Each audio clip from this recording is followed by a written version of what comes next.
for 1 year, 1881 to 1882. And after that, they decided, wow, we've got to do better. So they created dormitories. They didn't have dormitories before that. The students lived with families in the village around the college. And they began to try to put work-study ideas. They began to get more Bible in there, but there was too much conflict with the faculty. And so change didn't happen. By the end of the decade, one of the really great educators of Adventist history, W. Prescott. Prescott becomes the president of Battle Creek College. He also is the first director of what they call the Seventh-day Adventist Educational Society.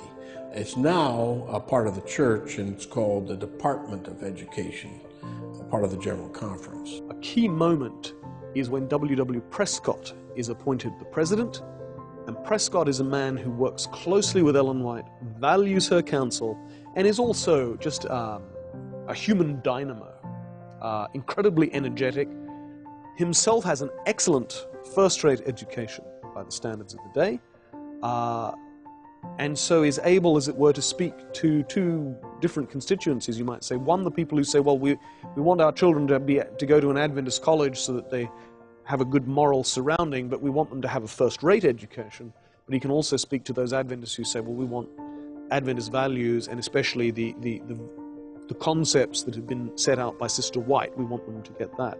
So he can speak to both groups and, as it were, reassure them. Battle Creek College really entered a golden era during his presidency.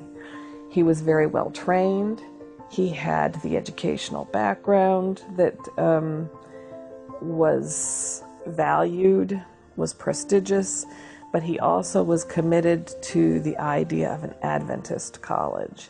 And he really wrestled with the idea of how to bring those two things together. He was a very well-rounded person, and the school thrived under him. The enrollment grew, and it was the best period probably for Battle Creek College. That brings us to the 1890s.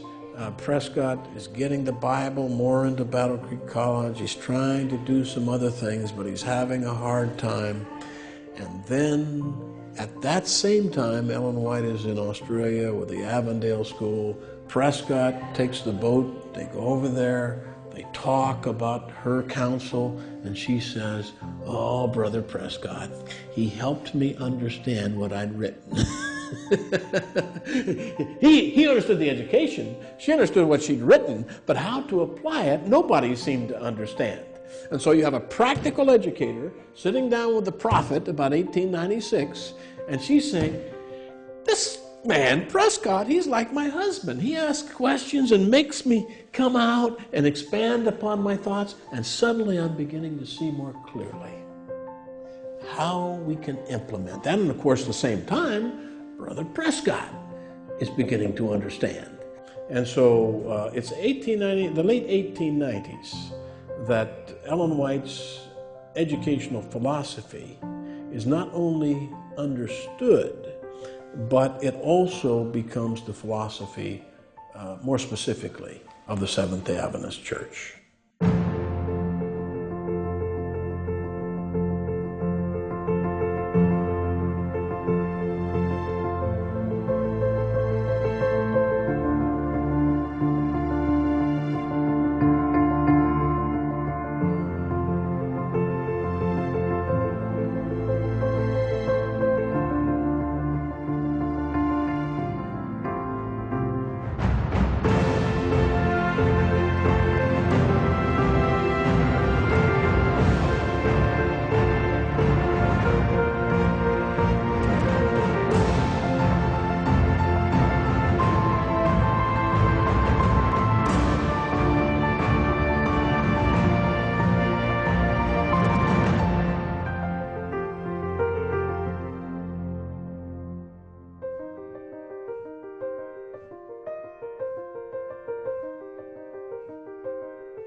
La reinauguración del Battle Creek College no solo dio inicio a una nueva etapa en la aplicación de la filosofía de la educación adventista, sino que además abrió las puertas para que nuevas instituciones educativas comenzaran a surgir de este a oeste y de norte a sur en el continente norteamericano. As we noted already, Battle Creek College had a problem in 1881. It reopened in 1882, but when it reopened, there would be two other colleges that opened at the same time. Actually, they were more like secondary schools, but definitions were pretty porous back in those days. So, in California, way out on the western coast of North America, we find Pacific Union College, and the new president there will be Sidney Brownsberger, the same man who'd been president back at Battle Creek College, but now Brownsberger understands Adventist education a bit more. So he starts over there with some reform ideas. Meanwhile, way on the east coast of the United States, up in Massachusetts, we have Goodloe Harper Bell. Goodloe Harper Bell was the man who was the chief teacher in the 1872 Battle Creek School and taught there up until 1881. A lot of the people who were involved at Battle Creek College went out and started these other schools. Goodloe Harper Bell went east after he stopped teaching at Battle Creek, and he had an influence in starting the Adventist schools in Massachusetts. Edward Sutherland, who was a student at Battle Creek College, helped to start Walla Walla College, and so on. So the people who were involved at Battle Creek College helped to sow the seeds of education in other places as well. Our education went from one school, Battle Creek College, to now having three schools. So we had Michigan, and then Sidney Brownsberger is in Healdsburg, California, starts the school that eventually becomes Pacific Union College, which continues to this day. It was moved. And going east, Professor Bell and others, S.N. Haskell, start South Lancaster Academy, which becomes Atlantic Union College. And so then we went from 1 to 3. And of course it grew from there, and we had other schools started. By the early 1880s, Adventist education is beginning to spread out. And by 1890, you get Union College, 1890, that's in Nebraska, the center part of the country. Then 1892, Walla Walla College up in Washington State. And then soon after that, Avondale. And it's not long after that that we begin to create educational institutions in South America, Inter-America, Europe. Why?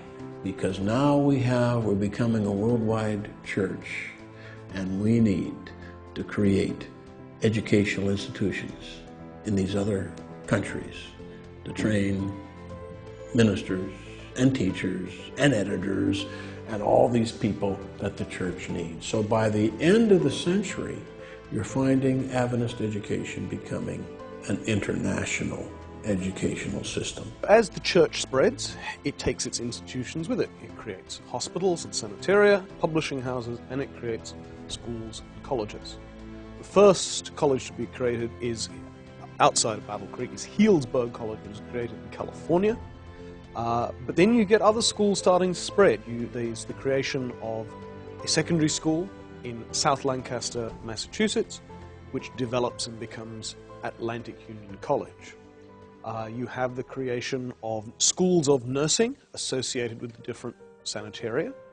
You have the creation also of Claremont College in South Africa, though that too, as so often, Adventist educational institutions tend to be in the same places as health institutions, and Claremont College is near a Claremont Sanitarium, as it happens.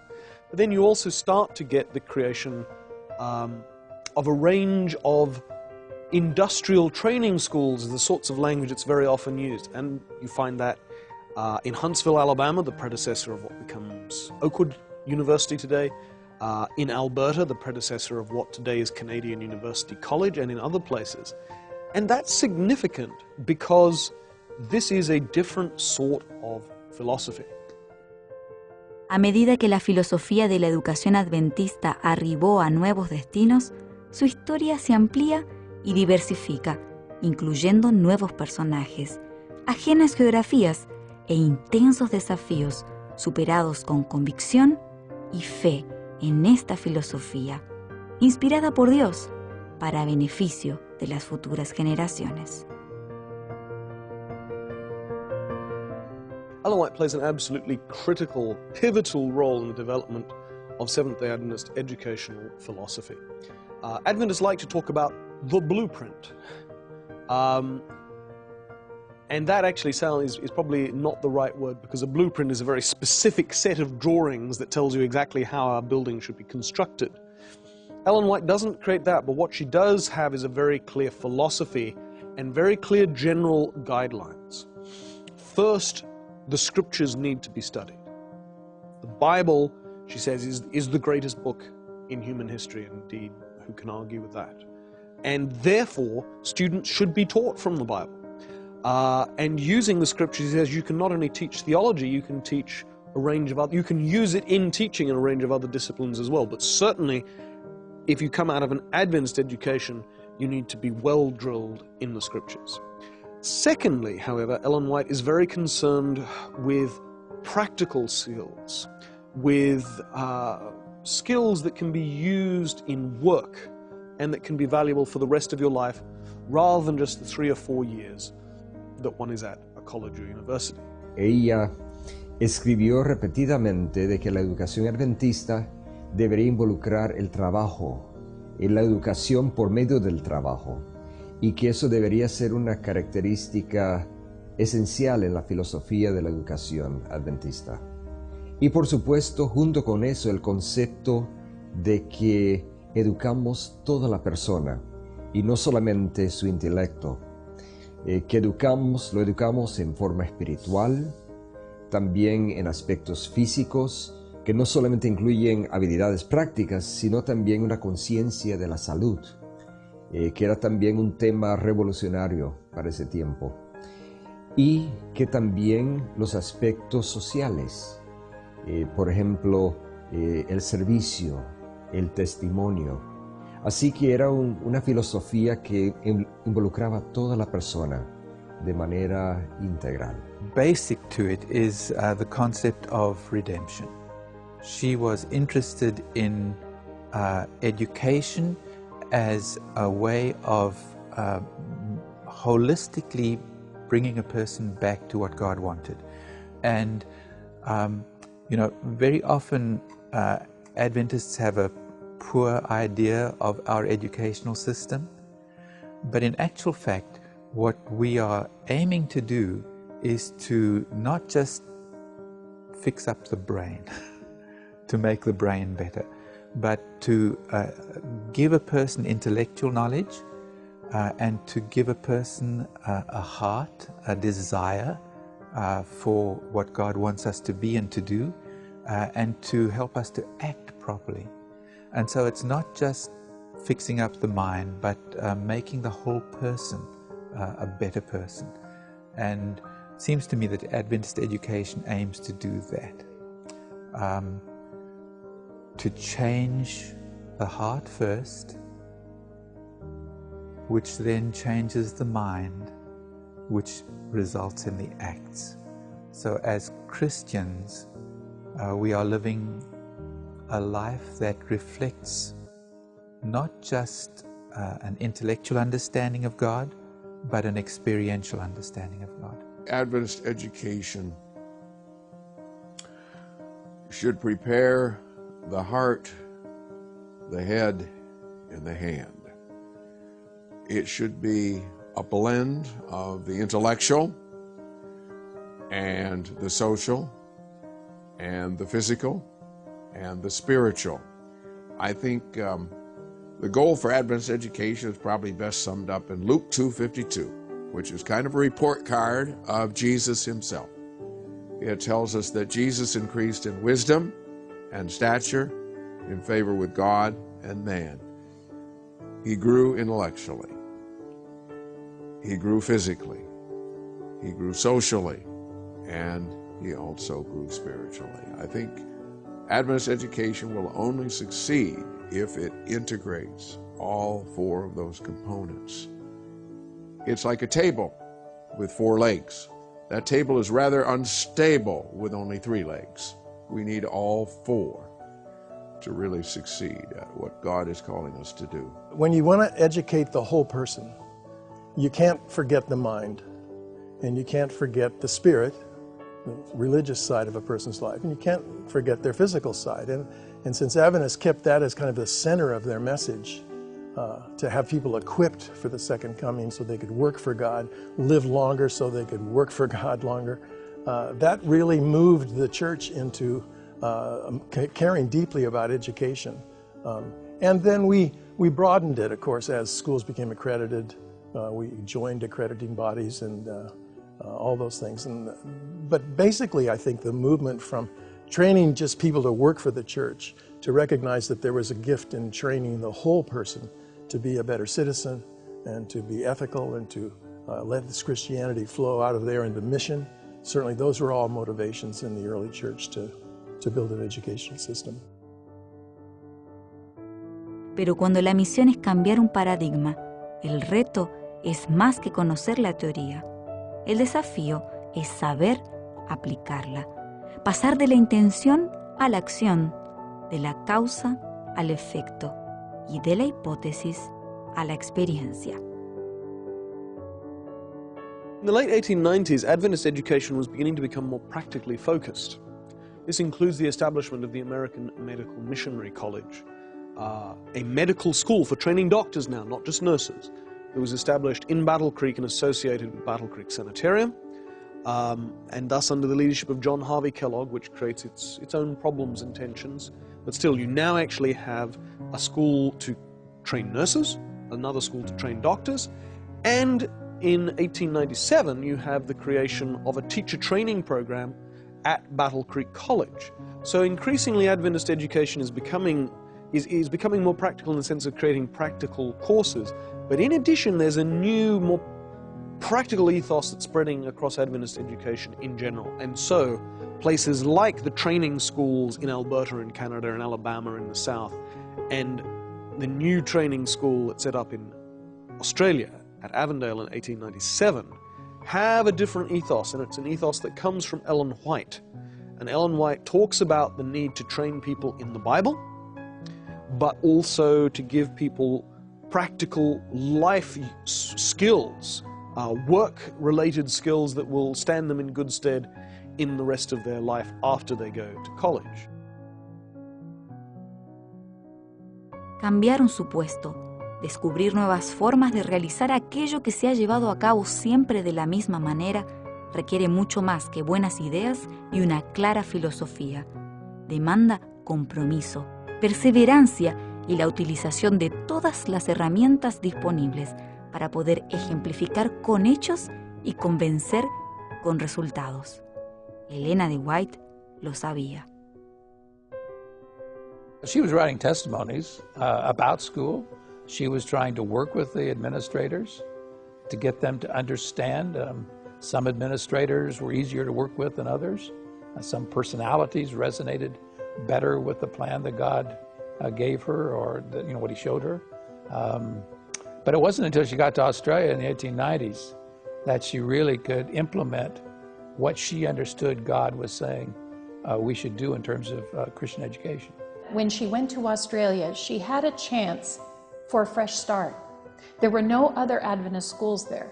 And so as she had influence over the establishment of Avondale College, she expressed these ideas of work and study and worship and how those all should be balanced, physical activity, how these should be balanced, how an education should be practical and spiritual and intellectual all at once. And this has been a special hallmark of Adventist education. Some speak of the blueprint. There's not really a blueprint, but it's a quick and short way to refer to this idea of holistic education, where we pay attention to the body and the social life, the practical and the spiritual, as they all work in balance with one another. And our research into Adventist education shows that that pays off. I think we don't really understand how it does. We have more to understand, but we've been on this journey to discover how to describe really how Adventist education works. And we have not discovered anything different than what Ellen White was writing about in those years when she was influencing the establishment of Avondale College. The place that Ellen White really did kind of set up an example of this was in Australia. Because when she started Avondale College, I shouldn't say she, but she was a part of it. She was one of the founders. There were others. But her determination was that this school will be more like God intended educationally. Not that what was happening in Battle Creek was evil or anything like that, but it was not meeting the goal, just the way she and others had come to realize it from the Lord. So Avondale College became a school to represent this type of education. Fundado en 1897, el posteriormente conocido como Avondale College dio inicio a una revolución que traspasó fronteras, marcando un antes y un después en la forma de ejecutar los principios de la filosofía de la educación adventista, no solo localmente, sino a nivel mundial. 1897, Battle Creek College will go through a revolution. It will be stimulated by several things. Number one, it will be stimulated by Ellen White's calls for reform in Australia. Some people were very sensitive to that. One of those was a man by the name of Edward Alexander Sutherland, who become the first president of Walla Walla College in 1892. By 1897, at the year 32 years of age, he went to Battle Creek. Now, Battle Creek was the central educational institution of the church. And there, he decided to put the reforms into practice, but he took things too far. Well, part of the problem was he came under some very dynamic leaders that tended to be a little on the fanatical side. One of them was Alonzo T. Jones, the great hero of the 1888 meetings. He was teaching such things as the Bible should be the only textbook. You should teach geography from the Bible. You should teach English from the Bible, or Spanish. You should teach mathematics from the Bible. The Bible should, so we're getting into this fanaticism. And unfortunately, this young man, Sutherland, and his academic dean, Percy T. McGann, they got carried away with some of these fanatical ideas. The first thing they did is they went out and they had a football field. They plowed it up and had the students plant potatoes in the playing field. Then they did away with academic degrees. We're not going to have any academic degrees. Academic degrees are evil, so they did some good things, though. They put the Bible at the center, but they tried, to make everything Bible. And so you get a revolution in 97, but it goes too far. And finally, these two men, after 4 years in Battle Creek, they moved the school to Berrien Springs, Michigan, out on a farm. It becomes Emmanuel Missionary College, today known as Andrews University. But there, they did away with it. They didn't have any degrees. No. We're going to make a bunch of missionary farmers. And so no degrees. They went on a 2-meal-a-day plan. The students only got to eat twice a day. They worked all day and studied a little bit in the evening. And it wasn't even chartered as a college. It was chartered as a charitable institution. And so, we had a great Reformation in 97, but it went to the opposite extreme. And that brings us to another man in Adventist history, and that is a man that's very little known, and that's Frederick Griggs. Now, Griggs University, which is the correspondence arm of the Adventist university system, is named after Griggs. Griggs was a moderate. He said, Reformation is not annihilation, it's reform. You take the best of the old and the best of the new and you put it together. And so with Griggs, we begin to find a return in Battle Creek College, granting of degrees, and an emphasis not only on the practical but also on the intellectual, so with balance. And Adventist education at its best was brought in by men like Frederick Griggs. Nacida en la firme voluntad divina, la educación adventista fue creciendo y madurando en manos de hombres y mujeres comprometidos con esta misión. Una obra divina ahora confiada a manos humanas que, a pesar de sus singularidades, ideas y objetivos, comprendían y reconocían al gran maestro. El maestro con mayúscula, aquel que es el autor y sustentador de la verdadera educación. Fuimos aprendiendo a medida que avanzábamos. Y eso es lo que debemos reconocer, que fuimos siendo orientados, me parece a mí, por Dios, a través de Elena de White y a través del pensamiento de algunos de estos directores, que fueron captando, en primer lugar, la teoría, los conceptos fundamentales, y luego cómo convertirlos en práctica.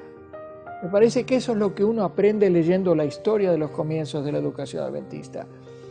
Y a medida que pasaban las décadas y los años, se fue dando cuenta el liderazgo de la Iglesia de que debía no solo formar a los líderes de la organización, sino también a los miembros. O sea, cómo ir formando la mente y las destrezas y el carácter de los que van a ser los miembros de la Iglesia.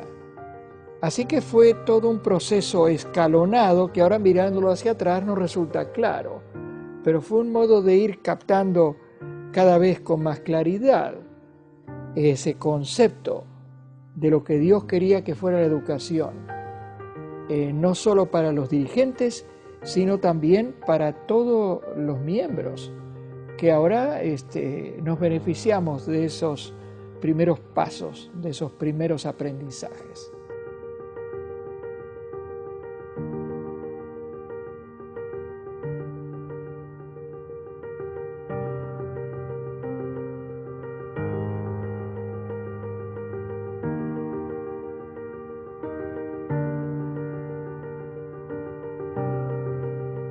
Con el pasar del tiempo, las nuevas instituciones fueron creciendo y tomando forma hasta establecerse como grandes y renombrados centros de estudio, en los cuales el foco no era tan solo la transmisión de contenido, sino que el objetivo era y continúa siendo la formación de seres humanos completos, que puedan impactar sus familias, sus comunidades y el mundo a través de sus acciones y del testimonio del poder de una vida entregada en las manos de Dios.